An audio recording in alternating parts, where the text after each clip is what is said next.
Bienvenue à tous dans notre entretien autour de la parole de Dieu et des enseignements et révélations que Dieu a donnés à son serviteur Maurice Cérillo au cours de 73 années de ministère dans les nations du monde. Et nous étudions le livre extraordinaire intitulé « Producteur de preuves ». Alors, nous sommes déjà au chapitre 3 intitulé « Des nouvelles percées spirituelles ».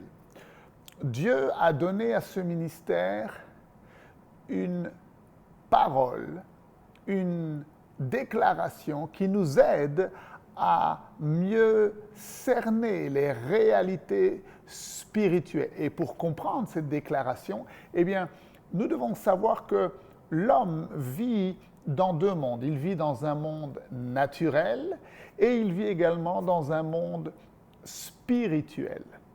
Et ce que nous voyons dans le monde naturel, eh bien, a son parallèle dans le monde spirituel. Et cela nous conduit au premier point, intitulé « Toute vérité est parallèle ».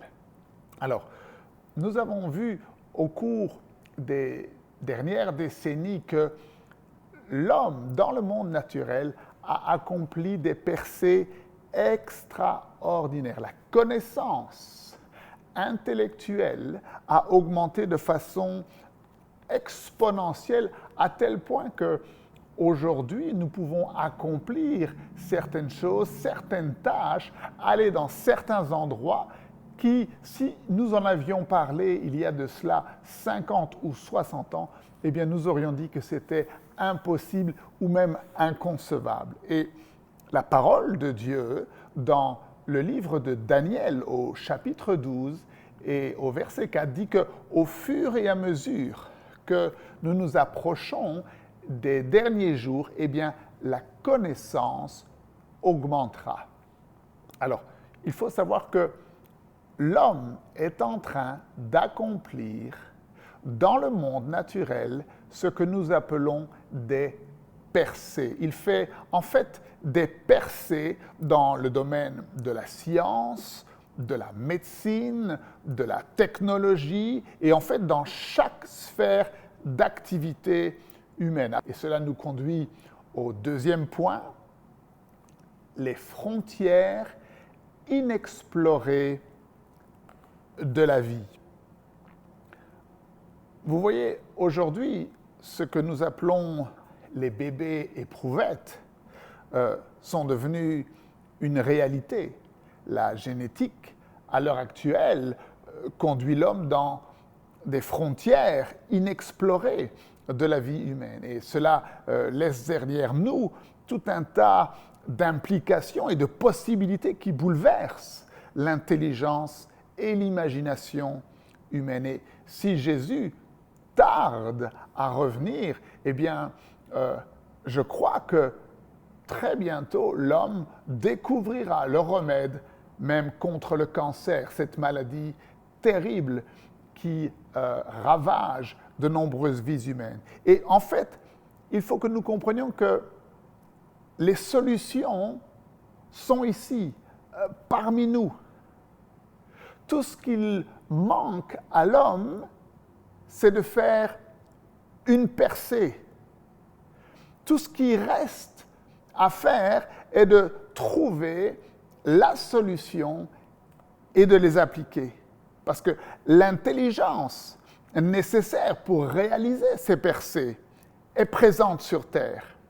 Et le docteur Cérillo a prophétisé qu'au fur et à mesure que l'avènement de Jésus-Christ approche, eh bien, la capacité de l'homme dans le monde naturel augmentera de plus en plus jusqu'au retour de Jésus-Christ. Et la question que l'on se pose est la suivante.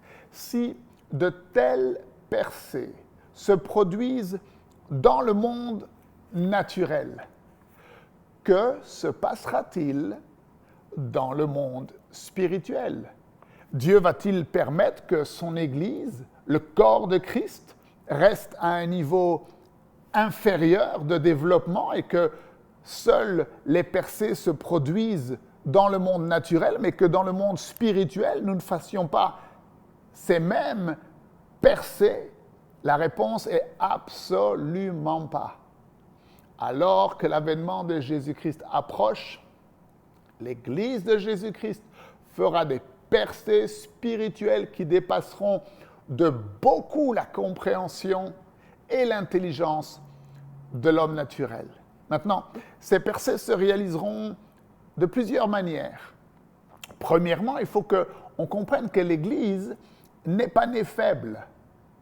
Il y a 2000 ans, lorsque Dieu a donné naissance à l'Église de Jésus-Christ, elle n'est pas née faible, elle n'est pas née anémiée, elle n'est pas née sans colonne vertébrale, au contraire. Vous savez, bien souvent les gens pensent que tout ce que l'on peut connaître de Dieu a déjà été révélé. Mais c'est une grande erreur.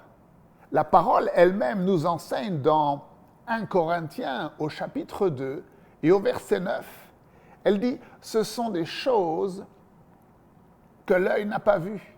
Il y a des choses que l'œil n'a pas encore vues, que l'oreille n'a pas entendues et qui ne sont pas montées au cœur de l'homme. Des choses que Dieu a préparées pour ceux qui l'aiment. » Savez-vous que chaque année, dans le monde, environ 150 millions d'hommes et de femmes naissent? Et en fait, nous perdons la course. Le paganisme est en train de vaincre le christianisme. Le christianisme représente seulement 30% de la population mondiale. Et je parle de tous ceux qui se mettent sous l'étiquette christianisme. Et vous et moi, nous savons que parmi toutes ces personnes, le nombre d'hommes et de femmes qui sont réellement nés de nouveau et qui ont expérimenté le miracle de la nouvelle naissance ne représente qu'une fraction de ces 30%. Jésus-Christ lui-même nous dit dans Matthieu au chapitre 7 et au verset 21, « Ceux qui me disent « Seigneur, Seigneur » n'entreront pas tous dans le royaume des cieux, mais celui-là seul qui fait la volonté de mon Père qui est dans les cieux. » Alors quand nous regardons en arrière, il y a 2000 ans de cela, lorsque l'Église de Jésus-Christ est née, eh bien, on s'aperçoit qu'en l'espace de 2 à 3 siècles, l'Église de Jésus-Christ a atteint le monde connu de l'époque. En seulement 2 à 3 siècles, presque tout le monde entier connu de l'époque était d'une façon ou d'une autre sous l'influence du christianisme. Alors, qu'est-il arrivé que en 2-3 siècles, ils ont pu atteindre leur monde et que nous, après 2000 ans, il y ait encore la moitié de la population qui n'ait jamais entendu un message conséquent sur le salut en Jésus-Christ?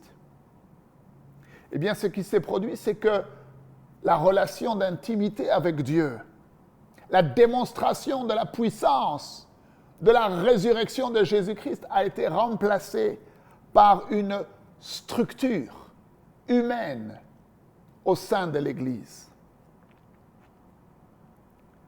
Et cela nous conduit au point suivant. Pas d'orateur éloquent. Vous voyez, l'Église d'il y a 2000 ans n'est pas née grâce à des prédicateurs à la langue habile. Elle n'est pas née grâce à des orateurs éloquents. Aujourd'hui, l'Église est remplie de gens qui savent prêcher. Et soyons honnêtes avec nous-mêmes, aujourd'hui, ce n'est pas difficile de prêcher parce que nous prêchons et nous ne sommes pas tenus de prouver ce que nous prêchons. Ici, aux États-Unis, il y a des milliers et des milliers de prédicateurs à la télévision, à la radio, toutes sortes de ministères pour atteindre les gens. Mais malgré cela, nous n'avons pas réussi à arrêter l'influence de la pornographie. Nous n'avons pas réussi à arrêter l'influence du péché ou de l'homosexualité, de l'alcoolisme, des drogues et de toutes les autres calamités. L'Église d'il y a 2000 ans est née grâce non pas à des prédications éloquentes, mais elle est née dans une démonstration de la puissance. Rappelez-vous ce que nous avons vu dans le chapitre 2. La Pentecôte, dans l'intention originelle du cœur de Dieu, est une expérience pour vous et moi de puissance. Acte 1:8. Jésus-Christ a promis, vous recevrez une puissance. Alors, vous vous souvenez, lorsque Pierre est sorti de la chambre haute, après cette expérience de Pentecôte, les gens pensaient qu'il était ivre, mais il a dit non, je ne suis pas ivre. Mais c'est ici, et on lit cela dans Actes au chapitre 2, au verset 16 et au verset 17, c'est ici ce qui a été dit par le prophète Joël. Dans les derniers jours, dit Dieu, je répandrai de mon esprit sur toute chair. Vos fils et vos filles prophétiseront, vos jeunes gens auront des visions et vos vieillards auront des songes. La puissance. Et cela nous conduit au point suivant. De nouvelles percées spirituelles. De la même façon que le monde fait l'expérience de percer dans le monde naturel, l'Église de Jésus-Christ fera des percées spirituelles. Paul a dit, tout ce que je possède par mon intelligence naturelle et par l'homme naturel, je le regarde comme une perte. Ce que Paul cherchait n'était pas une percée dans le monde naturel, ce qu'il cherchait était une percée dans le monde spirituel. C'est pour ça qu'il dit dans Philippiens au chapitre 3, du verset 7 au verset 8, « Mais ces choses qui étaient pour moi des gains, je les ai regardées comme une perte à cause de Christ, et même je regarde toutes choses comme une perte à cause de l'excellence de la connaissance de Jésus-Christ, mon Seigneur, pour lequel j'ai renoncé à tout, et je les regarde comme de la boue afin de gagner Christ. » Et plus loin, il dit dans 1 Corinthiens au chapitre 2, verset 4, « Et ma parole et ma prédication ne reposaient pas sur les discours persuasifs de la sagesse humaine, mais sur une démonstration du Saint-Esprit et de puissance. » Point suivant, la démonstration de puissance. Paul et les chrétiens de l'Église primitive ont bouleversé le monde politique dans lequel ils vivaient. Parce que l'Église est née dans une démonstration de la puissance apostolique. Et si on compare cela à l'Église d'aujourd'hui, qu'avons-nous dans nos églises? Avons-nous la puissance apostolique telle que Paul l'a expérimentée? Non, nous avons beaucoup de théories, nous avons beaucoup de théologie, nous avons beaucoup de doctrines, mais nous ne possédons pas la démonstration de cette puissance. Maintenant, j'ai une question pour vous. Pensez-vous que l'Église de Jésus-Christ sera enlevé dans cette condition d'apathie, d'anémie, de compromis, endormie, indifférente, dans laquelle elle se trouve aujourd'hui? Non, mes amis. L'Église de Jésus-Christ, l'épouse de Christ, est la récompense du Père à son Fils pour son sacrifice et pour son obéissance. L'Église de Jésus-Christ sera enlevée dans une démonstration de puissance que vous et moi n'avons pas encore connue. Mais gloire à Dieu! Gloire à Dieu!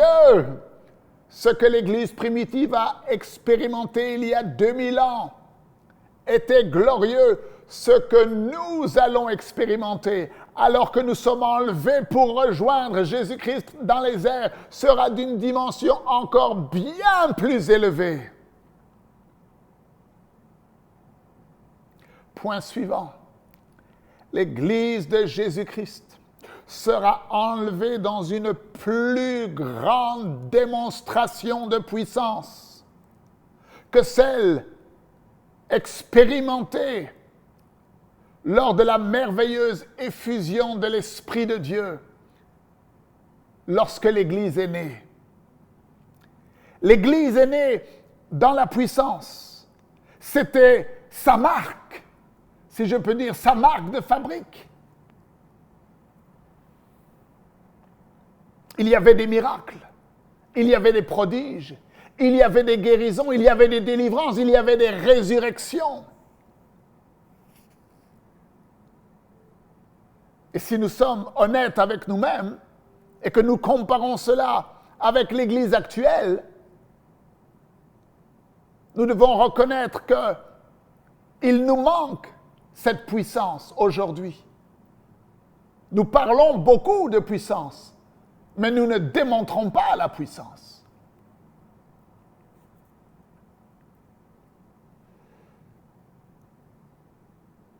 Lorsque le docteur Cerullo était plus jeune et qu'il était parmi nous sur cette terre, un jour Dieu s'est révélé à lui de façon particulière dans une vision. Et dans cette vision, la chambre où il se trouvait a été éclairée comme si 1000 soleils se mettaient à briller en même temps. Et lorsque cette lumière l'a quasiment aveuglé, il est tombé sur ses genoux. Et il a commencé à entrevoir comme des gouttes de pluie tombées. Mais ce n'était pas de l'eau, c'était de l'huile. Et ces gouttes ont commencé à tomber de façon intense et intense et intense, à tel point qu'on ne pouvait plus voir à travers. Tellement cette pluie d'huile était intense. Et le docteur Cerullo, le visage baissé, a demandé au Seigneur, qu'est-ce que cela signifie? Et Dieu lui a répondu, mon fils, c'est ma manifestation.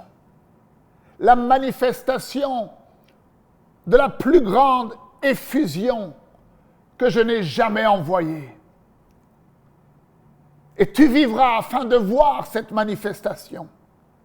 Ces gouttes de pluie représentent le Saint-Esprit que je répandrai sur toute chair.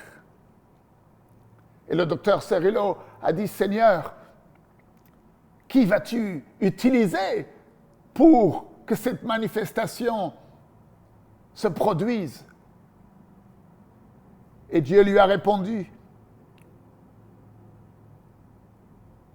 qu'il n'utiliserait pas un homme, parce que ce ne sera pas l'œuvre d'un homme, mais que ce sera l'œuvre du Saint-Esprit, du Dieu vivant. mes amis, ce déversement de la puissance, de la présence, de la manifestation du Dieu vivant est ce que Dieu a préparé pour son Église des temps de la fin. Oh, gloire au Seigneur.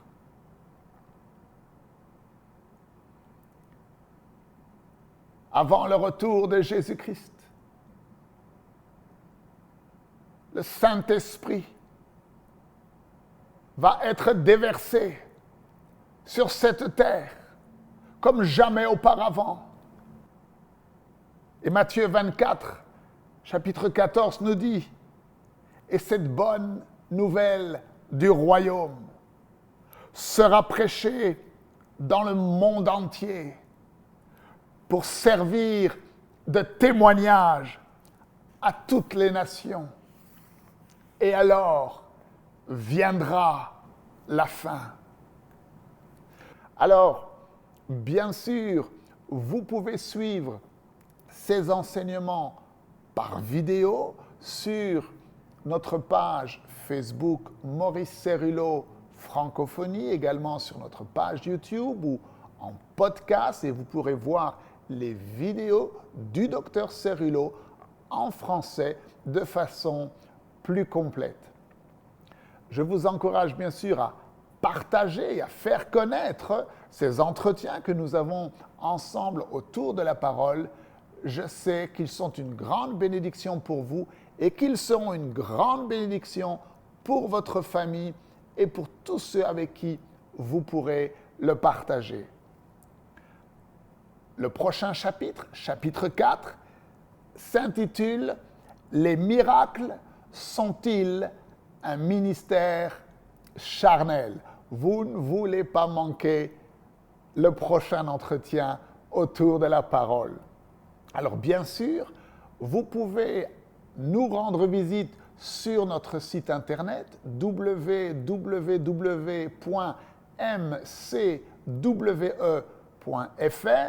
Vous pouvez y déposer vos requêtes de prière, vous pouvez y faire vos offrandes et vous pouvez également visiter notre boutique en ligne et vous procurer le e-livre Producteur de preuves. Alors, je vous dis à la prochaine, que Dieu vous bénisse et n'oubliez pas, la francophonie appartient à Jésus. À très bientôt pour un prochain enseignement avec le Dr Cerullo. La francophonie appartient à Jésus. Pour toute information, rendez-vous sur www.mcwe.fr.